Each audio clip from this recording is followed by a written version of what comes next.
अस्सलामुअलैकुम students, physics with Shamshad में खुशामदीद है आपको। जैसा कि 9th क्लास फ़िज़िक्स की लेक्चर सीरीज़ का आगाज़ कर चुके हैं और आज हम चैप्टर नंबर 3 डायनामिक्स का एक टॉपिक पढ़ेंगे, force and momentum. Short question में भी पूछा जाता है what is relation between force and momentum और इम्पोर्टेंट लॉन्ग क्वेश्चन भी है। और लॉन्ग क्वेश्चन के तौर पर भी ये पेपर में पूछा जाता है कि what is relation between force and momentum. तो अगर लॉन्ग क्वेश्चन में पूछा जाता है तो आपने इसकी डेफिनेशन करनी होगी और प्रूफ लिखना होगा। और अगर शॉर्ट क्वेश्चन में पूछा जाता है तो आपने जस्ट डेफिनेशन लिखनी होगी और इसका जो है आप फार्मूला लिख देंगे। तो आइए पढ़ते हैं कि फ़ोर्स और मोमेंटम के दरमियान में रिलेशन क्या है।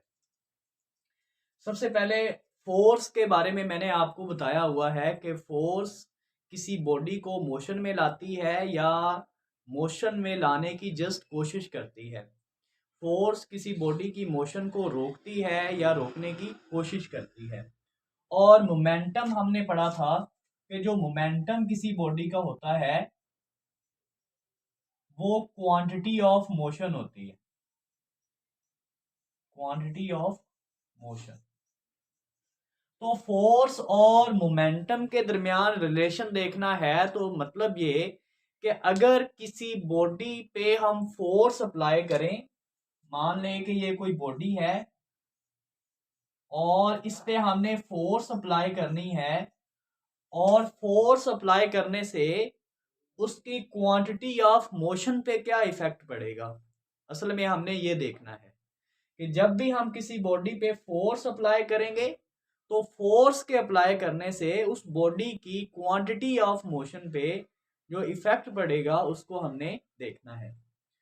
तो इसके लिए कुछ हमने कंसीडर किया हुआ है कि मान लें कि एक ऑब्जेक्ट है जिसका मैस m है, कोई बॉडी है जिसका मैस m है और ये किसी इनिशियल वेलोसिटी vi से मूव कर रही है। मान लें कि ये एक बॉडी है, कोई भी गाड़ी मान लें और इसका मैस m है और ये पहले किसी वेलोसिटी से मूव कर रही है और इसकी इनिशियल वेलोसिटी को vi कह देते हैं। तो सबसे पहले इतना देख लेते हैं, consider a body of mass m।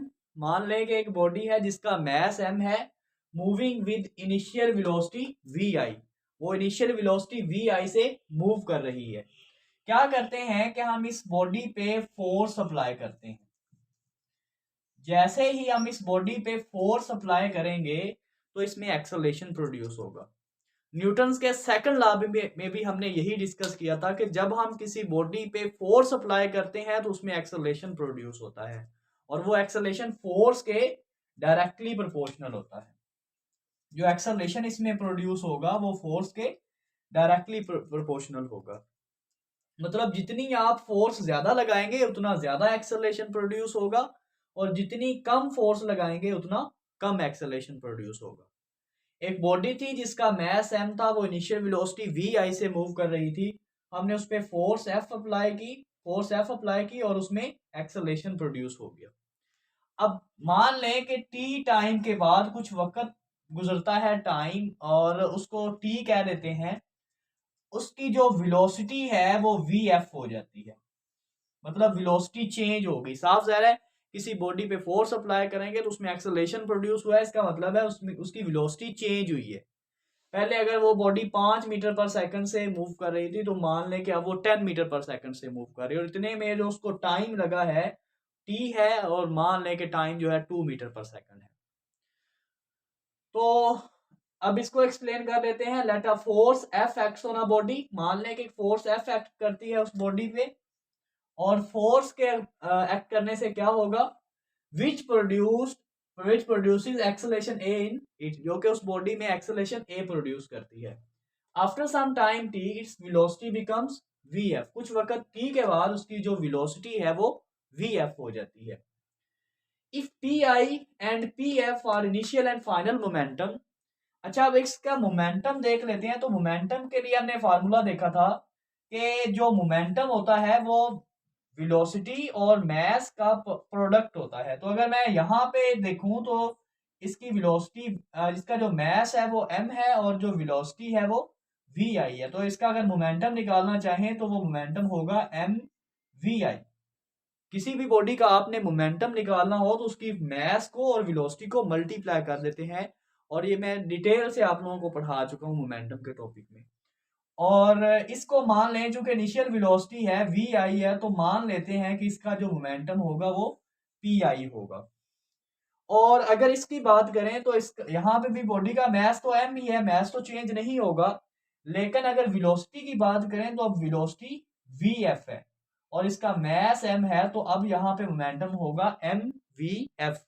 और चूंकि वेलोसिटी फाइनल है तो हम मोमेंटम को भी मान लेते हैं कि ये इसको पी एफ का नाम दे देते हैं कि ये फाइनल मोमेंटम है। If P I and p F R initial and final momentum, अगर पी आई इनिशियल मोमेंटम है और पी एफ फाइनल मोमेंटम है, तो इसको हम यूं लिख सकते हैं p i is equals to m we i and p f is equals to m v f. Change in momentum, अगर आपने किसी भी चीज में चेंज निकालना हो किसी भी क्वांटिटी में, तो आप फाइनल वेलोसिटी में से या फाइनल क्वांटिटी में से इनिशियल क्वांटिटी को क्या कर देते हैं, माइनस कर देते हैं। तो change in momentum is equal to final momentum minus initial momentum. तो फाइनल मोमेंटम को हमने पी एफ से डिनोट किया हुआ है, P F minus P i किसके इक्वल होगा, पी एफ की क्या वैल्यू है एम वी एफ, तो पी एफ की जगह पे उसकी वैल्यू पुट करेंगे एम वी एफ, और पी आई की क्या वैल्यू है एम वी आई, तो पी आई की जगह पे इसकी value M we I put करेंगे।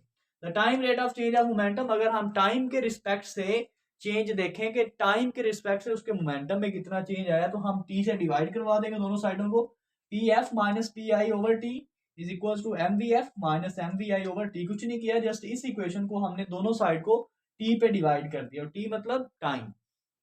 और इस इक्वेशन में देखें तो m जो है वो कॉमन आ रहा है, m यहाँ पे भी मौजूद है यहाँ पे भी मौजूद है, तो m को कॉमन लिया जा सकता है, m into V F minus V आई ओवर टी। तो P F minus P I over T किसके इक्वल आ गया, m into V F minus V आई ओवर टी।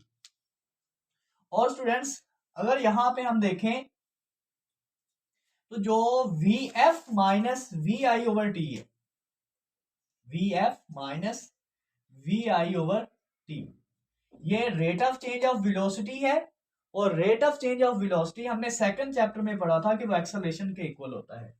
तो ये वाली साइड वैसे ही लिखेंगे, बल्कि जो P F minus P I है, P F minus P I है, ये चेंज इन मोमेंटम है, तो चेंज को आप डेल से डिनोट कर सकते हैं, इसको भी आप यूं लिख सकते हैं डेल पी। अगर नहीं डेल पी लिखना चाहते फिर भी ठीक है, P F minus P I भी लिख सकते हैं, नहीं तो आप डेल पी इसको लिख सकते हैं। तो P F minus P I को आप लिख सकते हैं डेल पी ओवर टी, और एम वैसे का वैसा रहेगा, और वी एफ माइनस वी आई चूंकि ओवर टी एक्सेलरेशन के इक्वल होता है, तो उसकी जगह पे ए पुट कर देंगे। हम न्यूटन सेकंड लॉ के मुताबिक जानते हैं कि एफ एम ए के इक्वल होता है, मतलब जहां पे एम ए आ रहा होगा वहां पे हम फोर्स पुट कर सकते हैं। तो del p over del t किसके इक्वल आ जाएगा, फोर्स के। तो ये रिलेशन है फोर्स और मोमेंटम के दरमियान, कि जो फोर्स होती है वो इक्वल होती है डेल पी ओवर टी। इसको अगर आप यूं पढ़ना चाहें तो पढ़ सकते हैं कि जब आप किसी बॉडी पे फोर्स लगाते हैं तो वो उसके rate of change of momentum के इक्वल होता है। जैसे कि यहाँ पे रेट का मतलब है टाइम के रिस्पेक्ट से आप उसको देख रहे हैं, और चेंज मतलब फाइनल माइनस इनिशियल। आप एक्सेलरेशन की डेफिनेशन भी यूं करते हैं, rate of change of velocity is called acceleration. और यहाँ पे जो चेंज ऑफ मोमेंटम है तो आप इसको यूं पढ़ेंगे, rate of change of momentum is equals to force. Rate of मतलब टाइम के रिस्पेक्ट से आप देख रहे हैं, चेंज ऑफ मोमेंटम जो है वो किसी वो फोर्स के इक्वल होगा। आप इसकी डेफिनेशन यूं लिख सकते हैं, डेफिनेशन आप इसकी यूं लिख सकते हैं,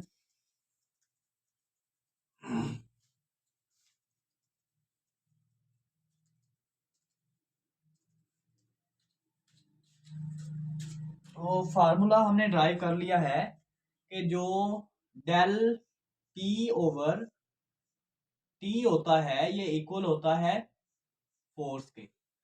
तो आप इसको डिफाइन यूं कर सकते हैं,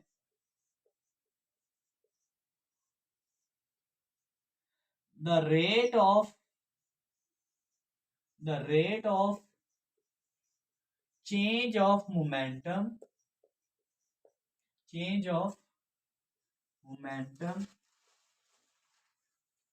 in a body is equal to applied force on it। जो किसी बॉडी में rate of change of momentum होगा वो उस फोर्स के इक्वल होगा जो आपने उस बॉडी पे लगाई है। यानी कि आप जितनी फोर्स ज्यादा लगाएंगे उतना rate of change of momentum ज्यादा आएगा।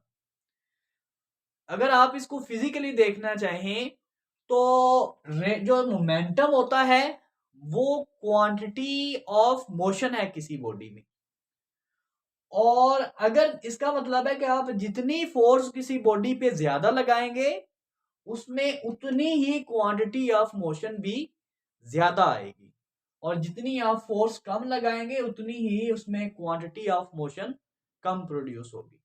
तो अगर शॉर्ट क्वेश्चन में आता है तो आप जस्ट ये डेफिनेशन लिखें, rate of change of momentum in a body is equal to applied force in on it. जो किसी बॉडी में rate of change of momentum है वो उस पर लगाई गई फोर्स के इक्वल होता है, और आप इसका ये फार्मूला लिख दें del p over t is equal to F. लेकिन अगर लॉन्ग क्वेश्चन में आता है तो पहले आप ये डेफिनेशन लिखें इसकी, फिर आप जो है ना मैंने जो सारी एक्सप्लेनेशन लिखी थी और इसका प्रूफ आप लोग कर सकते हैं। तो आज के लेक्चर में जो है यही पढ़ते हैं और ये लेक्चर ख़त्म करते हैं। तो इंशाल्लाह नेक्स्ट वीडियो में आपसे मुलाकात होगी, तब तक के लिए इजाज़त दीजिए। अल्लाह हाफ़िज़।